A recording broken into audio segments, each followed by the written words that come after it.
Hey there, Heather Ho there. It's Jeff Cutter Diamond welcoming you to yet another Cutter Top 10. And this is a strange one, I know, considering my love of sports. You know, the big four baseball, basketball, football, hockey, and a few minor sports too. But we are going to be talking about the top 10 race horses of all time.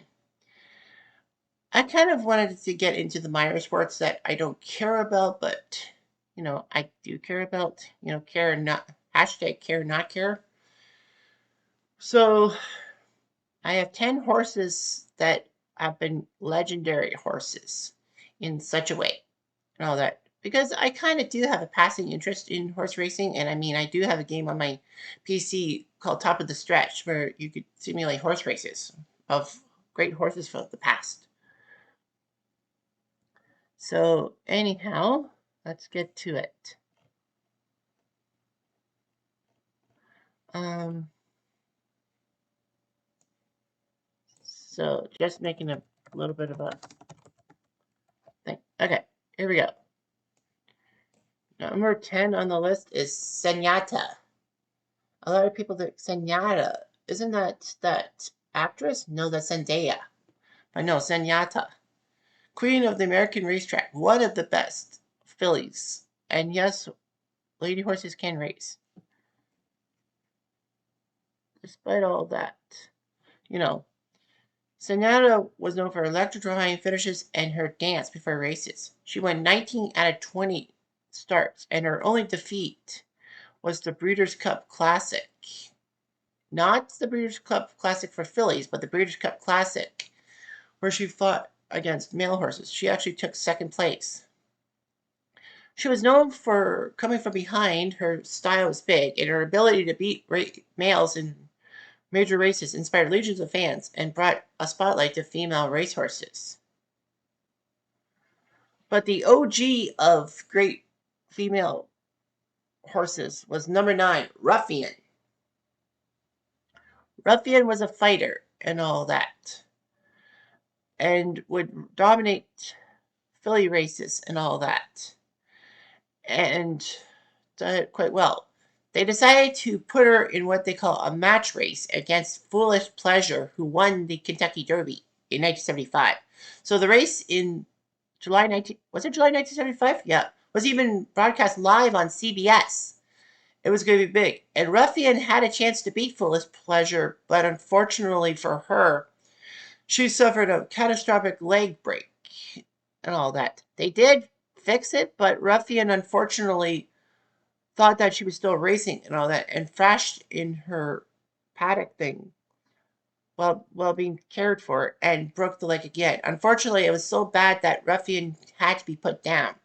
And her remains were placed near the finish line at Pimlico in Maryland, where the race was happening.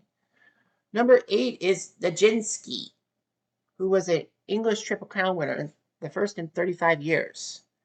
So so I don't know much about Nijinsky off the top of my head. I feel the name.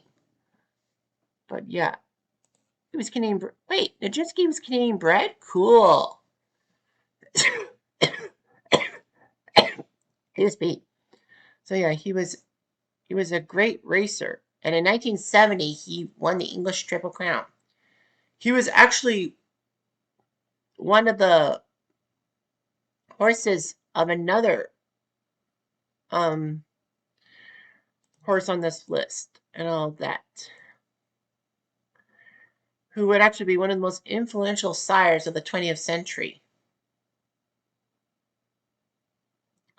So, anyway, it was just amazing. Nijinsky actually was 67 inches high. That's close to 6 feet. And all that. Nijinsky was an icon and all that. Winning the the 2000 Guineas race, the Epsom Derby, and the Irish Derby, known as the English Triple Crown, and all that. So that was just amazing what he did, and especially Epsom, which is the big English race. Well, it's a big English horse race that Everyone knows about the Grand National, but the Grand National is for steeplechase. This is not steeplechase. So basically, it's 2:34:68 was the fastest since 1936. So, you know, it was just amazing and all of that. So Nijinsky won the U.S. the British Triple Crown, and they did quite well. And no horse has ever done that since 1970. So consider that lucky. And a lot of people consider the whole thing with the American Triple Crown, the Kentucky Derby, the Preakness, and the Belmont. So that makes no sense. Anyway, number 7, speaking of Triple Crown drought, that's what American Pharoah did. In 2015, American Pharoah did something that was last done in 1978. A horse winning all 3 of those races I just talked about, the Kentucky Derby, the Preakness, and the Belmont. He won with apparent ease and brought horse racing back to the American livelihood. NBC broadcasting those races and with high ratings and all that. He ended up winning the Breeders' Cup Classic, which is like a, a legends race, if you will. And he actually did that. And no horse ever did that. Won the Triple Crown and the Breeders' Cup Classic. Although, to be fair, the Breeders' Cup was not really set in stone until 1986. So, there was no Breeders' Cup before, or like when the last horse won the Triple Crown. He had a relaxed temperament and dazzling stride. Number 6, and I know this is kind of biased, my nationality, but it's Northern Dancer. Northern Dancer became the first Canadian bred horse to win the Kentucky Derby and became one of the most successful sires of the 20th century. A horse daddy and all that. He was a great job and all that. He almost won the Triple Crown and all that. He did win the Kentucky Derby. He won the Preakness, but unfortunately took third in the Belmont. So no Triple Crown and no love. But Norman Dancer was great. I mean, Ron Turcotte was a pretty good jockey. He was retired to stud in 1965. And, he had a second crop of horses led by Nijinsky, who won the English Triple Crown. He was 29 years old and all that. It was just amazing and all that. He had a good 2-year race, and then he went to the Kentucky Derby and all that. He drew post position 7, was the second betting favorite behind Hill Rise and all that. And he did it. He actually raced in 2 minutes flat, which was the Kentucky Derby record until another horse on this list broke it. And I'm not telling you who it is. In the Preakness, he was still the second favorite to Hill Rise. And they had only 6 horses. Well, Northern Dancer beat Scoundrel by 2 lengths and all that. Bill Hartack figured he was going to do well and all that. Unfortunately, they failed and all that. Northern Dancer was the favorite, but unfortunately failed. He took 3rd place. But nevertheless, Toronto gave him a day and the key to the city, and then he raced at the Queen's Plate and was the last one. Anyway, so he did quite well for himself.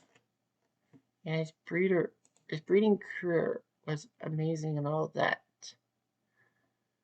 Nijinsky, Laurie's Dancer was named Canadian Horse of the Year in 1971. The Minstrel, winning a couple of big races, including the Epsom. Northern Baby. So yeah, great job by Northern Dancer. Number 5 is Citation. He was a legend, winning the Triple Crown in 1948, and he won 32 of his 45 starts. He was 16. He had 16 straight wins as a 3-year-old, which was a standard for consistency and determination. So it was like a horse of no other name and all that. But yeah, it was great and all that. He had stamina, versatility, and Eddie Carl, the legendary jockey, worked with him, and he was one of the most celebrated horses ever. I mean, Citation really did well. And, Carl having the right for Bill Shoemaker.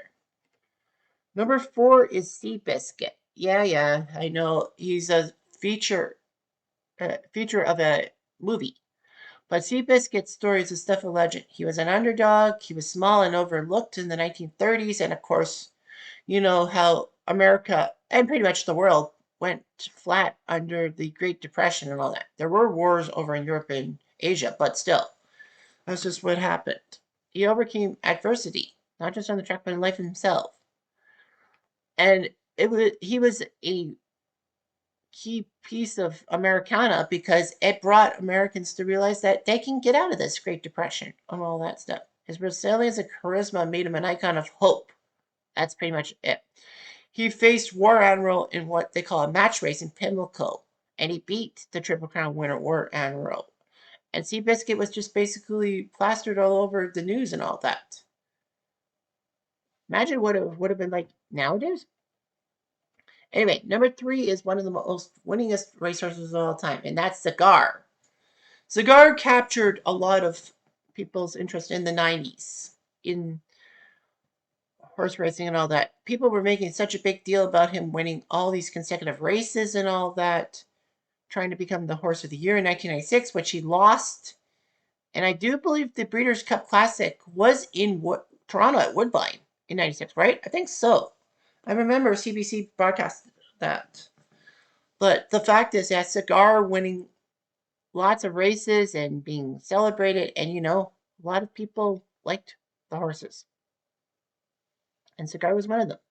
Number 2, excuse me, I had the wrong fingers. Number 2 is Man o' War. Man o' War actually raced just like Seabiscuit during the time of the world was gripped by war and uncertainty. Well, the uncertainty part for Seabiscuit, war was kind of there too, but on the racetrack he was invincible. He dominated his competition. He would set records and carried staggering weights with ease. He was credited with reviving horse racing after World War I and has a major standard and all that. Lots of people talk about how good Man o' War was. Well, he won 20 of 21 starts between 1919 and 1920. The only problem was his only loss was because of a poor start. And the horse that beat him, well, it's a common term used for a massive underdog beating a heavy favorite. The name? An upset. That's right. The horse's name, and I kid you not, was Upset. And it's like, what the heck? But yeah, it happened. And a war did that. He lost to Upset. That's why we call things Upset and not a loony. I don't know.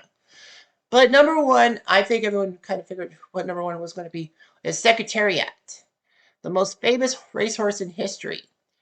His name is synonymous with greatness. In 1973, nicknamed Big Red for his red shade and big personality and all that, he claimed the Triple Crown. Not just claim it, he shattered it. Every record, Kentucky Derby, Preakness, and Belmont, fell under him in 1973. And the creepy thing is, those records still stand today, 5 decades later. No one's beaten his marks at those 3 races. In fact, the Belmont was kind of anticlimactic. There were 6 horses, yeah, but he won by 31 lengths. That's like a $5 New York cab ride, if you will. It was just power and grace. He was a champion on the track. He was a prize stallion who had bloodline that was one of the best ever. And, well, other people probably, naysayers will probably say, well, he cheated because he had a big heart. And so he could take on more oxygen and all that. But, like, to the naysayers, I say go F yourself, if you will. But the fact of the matter is that Secretariat is basically the measuring stick of all horse racing and all that. Sure, horse racing is not as popular nowadays as it was way back in the 70s, but Secretariat basically proved that a horse can do it. And when I said Ron Turcotte, I screwed myself up. I forgot he wasn't the guy on Northern Dancer. He was the guy on Secretariat. I knew he sounded familiar. Man, what a massive faux pas. But Secretariat could boast a Canadian jockey winning the Triple Crown for him. You know, a Canadian jockey won the Triple Crown. Yeah, Bill Hartack was on Northern Dancer.